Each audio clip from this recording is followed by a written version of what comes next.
We had an interview scheduled with Brent Sadler from the Heritage Foundation on Israel. He is, for whatever reason, not answering his phone, so we are going to move on. We did a bit of a deep dive into it earlier this morning, and we will revisit that topic later on in the morning broadcast. By the way, we do have Senator Bill Hagerty. He's going to be joining us at 7:06 right here on Nashville's Morning News on Super Talk 99.7. A lot of people joining us here in the 6 o'clock hour. So we will talk about the government shutdown that is more than likely going to happen tonight. So I played this audio in the 5 o'clock hour. I do want to replay this again because I've got all kinds of audio from, J.D. Vance and Donald Trump and Chuck Schumer. But the reality is they are all politicians. This is the anger that is happening in the streets. So the Democrats want to give away $1.4 billion of free money to the immigrants for health care. And if the other side don't agree with it, they talking about shutting down the How the do you bite so hard for everybody but your own people? Yep. I'm sorry. What about us? Mm-hmm. What about us struggle to pay for health care? And even though we pay a fortune, it still ain't enough. Are you kidding me? So she's angry, and she should be. And the Democrats are clearly, and by the way, I don't mean to fact check a video, but it's a heck of a lot more than $1.4 billion. It is a lot more. It's hundreds of billions of dollars. And overall, we're talking about, I think, a little bit over $1 trillion in new spending. Now, remember, the deadline is midnight tonight. There are so many Americans who, and we talked about it a little bit in the 5 o'clock hour, there's a lot of Americans who don't have health care. And the reason they don't have health care is because either the exchanges are way too expensive, Obamacare, way too expensive, or it's no longer reasonable or affordable for companies to purchase health care or provide health care for their employees. And of course, employees have to, pay as well. And so it's one of those things where now you've got all of us across America, including that woman. We're all struggling with the cost of health care. It is going up. Yet the Democrats are so passionate about providing health care, free health care for illegal aliens.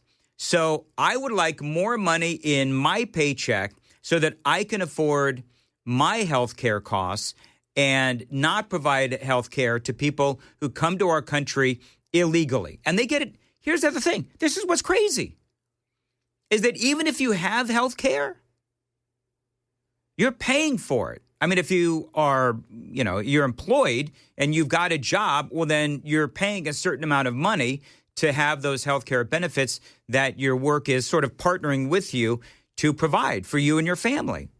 Illegal aliens, man, they're getting it absolutely free. So, yeah, there's a lot to be angry about. And so that's the attitude of people on the street. That's the attitude of someone like me, someone like you, like your children, whatever. And the politicians have their say as well. This is J.D. Vance. You don't shut the government down.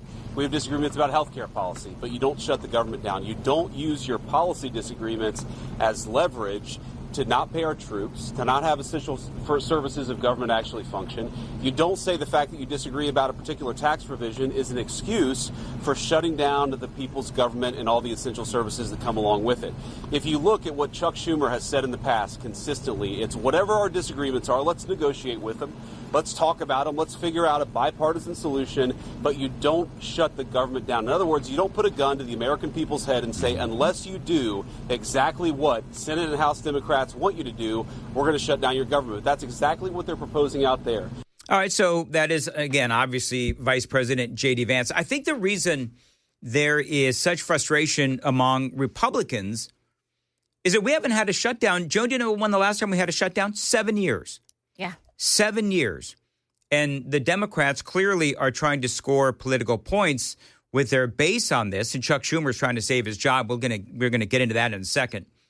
But remember what they're trying to do, right? They're trying to fight fire with fire. hold Trump accountable, fight against fascism, and the rest of all of that nonsense. And all the Republicans, this is the crazy thing. All the Republicans want to do is continue with the same amount of spending for another 7 weeks with this continuing resolution while they put all the finer points of the negotiation together.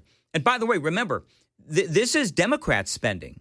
They want to continue with the budget of Joe Biden and the Democrats. That's what they want to continue. And so you had Chuck Schumer, Hakeem Jeffries, Mike Johnson, John Thune in there with President Trump and J.D. Vance and others, I'm sure. Big White House meeting yesterday. The main sticking point still seems to be that the Democrats want hundreds of billions of dollars to get health care benefits for illegal aliens. Now, this is again, not to belabor the point, this is a continuing resolution, basically continuing the current spending where they are at right now for another 7 weeks while they put the finishing touches on their spending plan for the next year. Here's more from J.D. Vance. Now, we have to remember, they're very frustrated. They say that they're very frustrated about the fact that this negotiation has not taken place until today. But if you look at the original thing they did with this negotiation, it was a $1.5 trillion spending package, basically saying to the American people, we want to give massive amounts of money, hundreds of billions of dollars to illegal aliens for their health care while Americans are struggling to pay their health care bills. That was their initial foray into this negotiation. We thought it was absurd. We told them it was absurd. And now they come in here saying that if you don't give us everything that we want, we're going to shut down the government. We think that's why we're calling it the Schumer shutdown. And I think that it will be a Schumer shutdown. You know how many Democrats we need, by the way, to sign off on this thing? We need 7. I thought it was 9. Is it 7? Is it? Well, it might. It could be 7 or 9. Doesn't matter. The reason that we would need 9 is because of Rand Paul and who are the 2 women? Alaska. One of the 2. Yeah, Alaska and Maine. Senator. Yeah, the Murkowski. One of the 2. Lisa Murkowski, and who's the other one? Whatever. Going with the other side. Yeah, because they always do. But Rand Paul, too. I mean, I think that's a big disappointment. Well, he's been very consistent. Rand Paul has been very consistent. Rand Paul is the Senate version of Thomas Massie, right? So, and Thomas Massie, the congressman. You know who else is very consistent? Who? John Fetterman, and he's voting for this bill. John Fetterman. We'll have to, great audio from him yesterday that Chris Hand had. Here's more from J.D. Vance. That's preposterous. We think it's totally unacceptable, and we think the American people are going to suffer because these guys won't do the right thing. Now, I want to make one final point here. You will hear a lot from Senate Democrats, from House Democrats about the fact that American health care policy is broken. Well, we know that American health care policy is broken. We've been trying to fix it for the 8 months that we've been in office. Yep. But every single thing that they accuse about being broken about American health care is policy the Democrats have supported for the past decade. So if they want to talk about how to fix American health care policy, let's do it. The Speaker would love to do it. The Senate Majority Leader would love to do it. Let's work on it together. But let's do it in the context of an open government that's providing essential services to the American people. That's all that we're proposing to do. Yep. And the fact that they refuse to do that shows how unreasonable their position is. I think we're headed to a shutdown because the Democrats won't do the right thing. I hope they change their mind, but we're going to see. All right, so that is J.D. Vance, and he's right. You know, here's the interesting thing, is that they might be, the Republicans might be very willing to talk about changing the healthcare system, making it more affordable on an exchange for the American people. The kind of like either fix Obamacare or come up with our own version of Obamacare, which Donald Trump talked about incessantly in his first administration, never did get it done.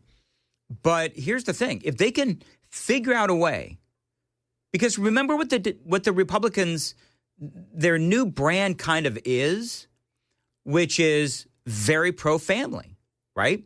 So Republicans, very pro-family, want to increase the child tax credit and so forth. So it would be very on brand for the Republican Party to try to make health care more affordable for the American people. But the Democrats are standing in the way because they want it for not U.S. citizens, but illegal aliens. And that's why we can't get this done. That's what J.D. Vance is talking about. So what is going to happen if there's going to be a shutdown? Essential services will continue. Non-essential services won't. National parks, the EPA, museums, some federal offices. Some of those people will eventually get paid for the time missed.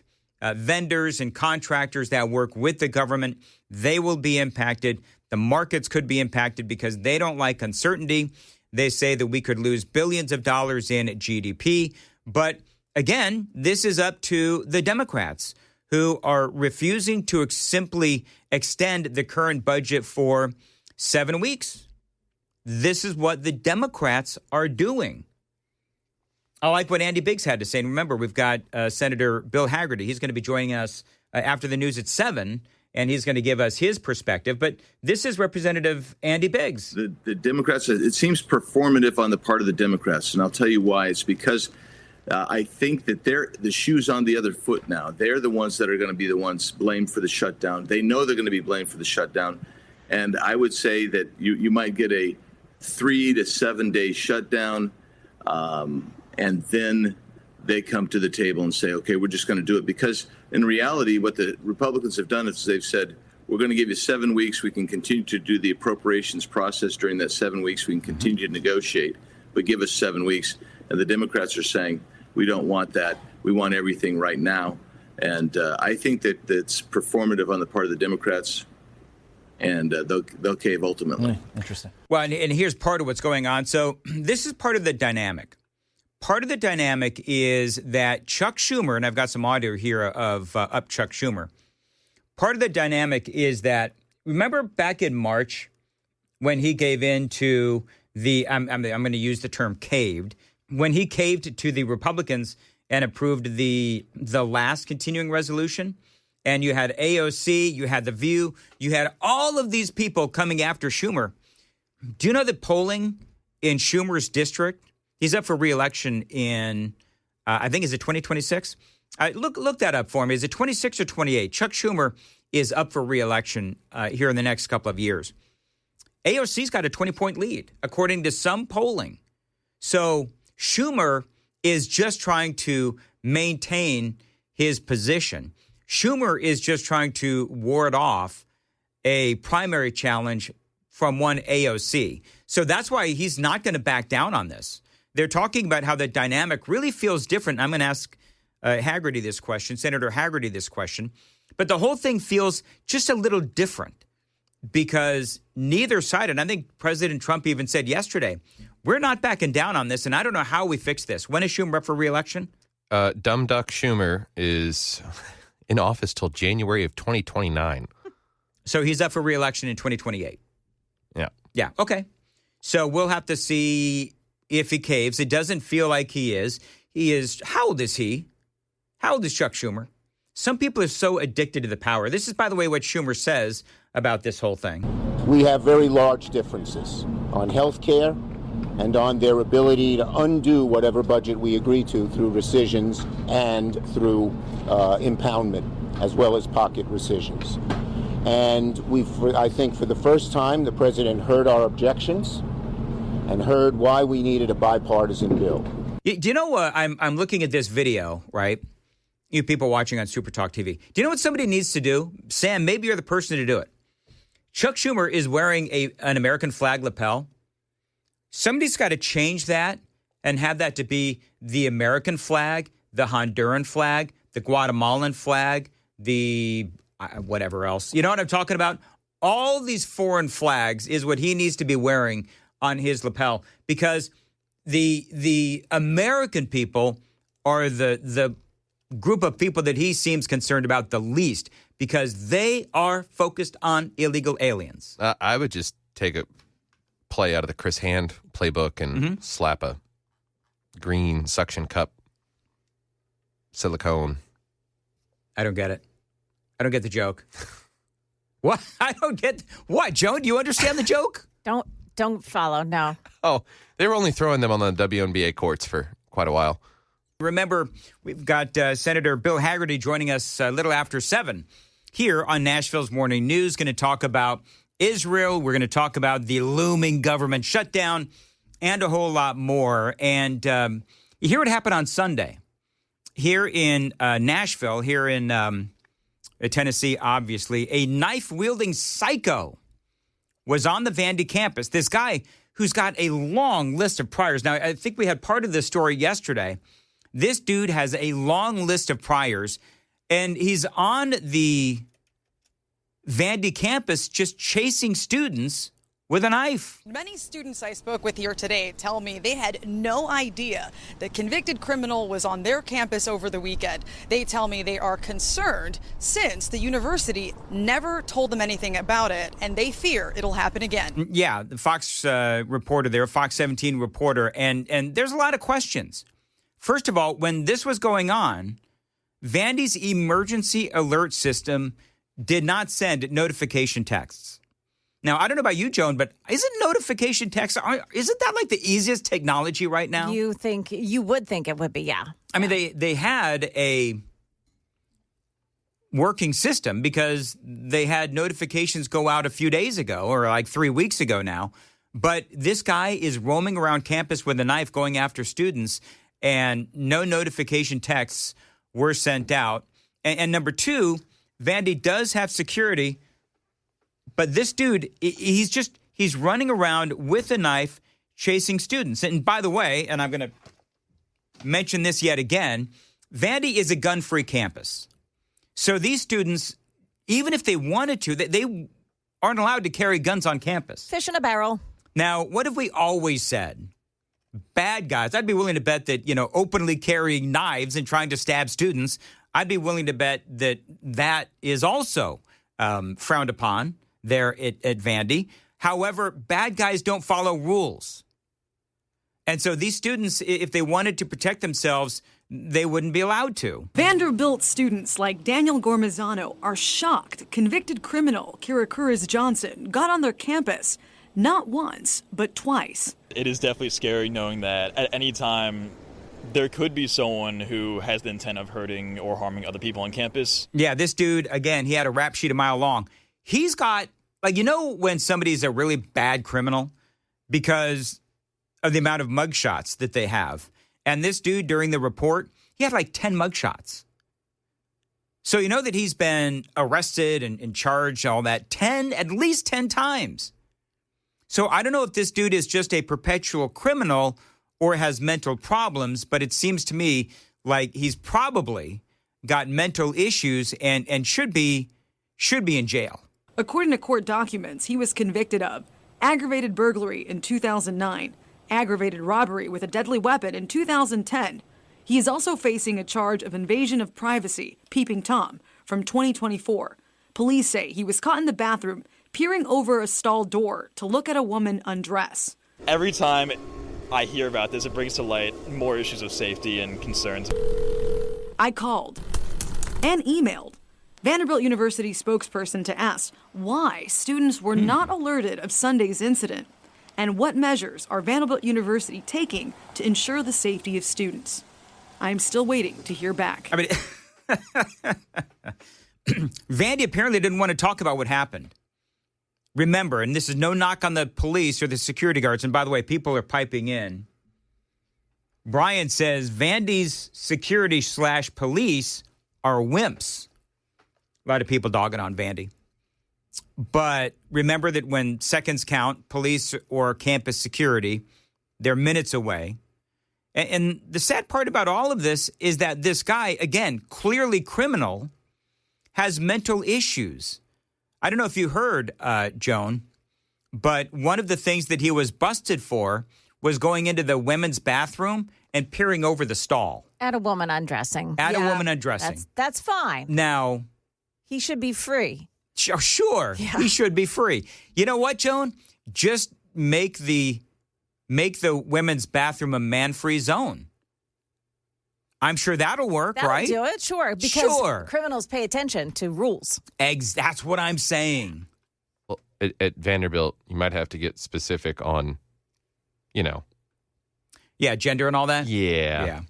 By the way, this dude, again, was just busted a few months ago. So at least to me, it does seem like he needs to be in jail. And it does look, too, like the problem we have with this guy and all these other criminals.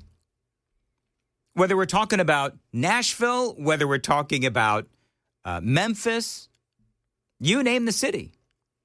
Their crimes just keep escalating. So this guy, again, clearly a criminal, clearly has mental issues, and he's not facing any real accountability or consequences for his actions. And yeah, this could have been really bad. And yet students, and I'm going to turn this into a two-way conversation. Students are left with no way to protect themselves because Vandy is a gun-free zone.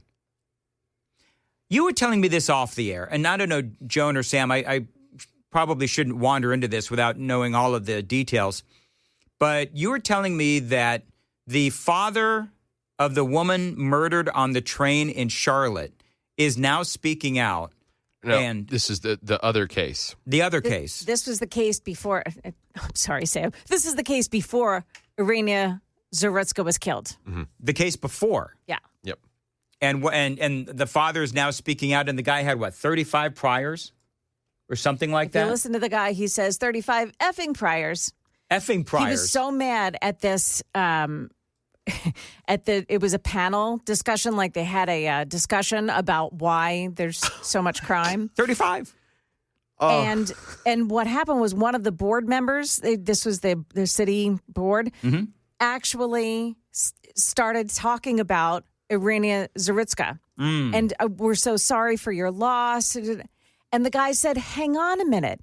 My daughter is, and said her name. He said, I can't believe you don't even know who my daughter is. Oh, no. It was horrifying. Mm-hmm. This guy was so mad. Is there a video on this that we can actually... There is. There is, yeah. That we can air without curse bombs? Who was the official that got it wrong, Joan?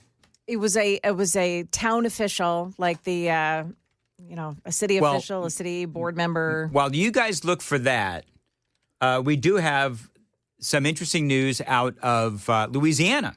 Okay. Where the governor of Louisiana, a Republican, has now come out and said, his name is Jeff Landry, and he says, you know what? We need Trump's help here, too. Let me say this.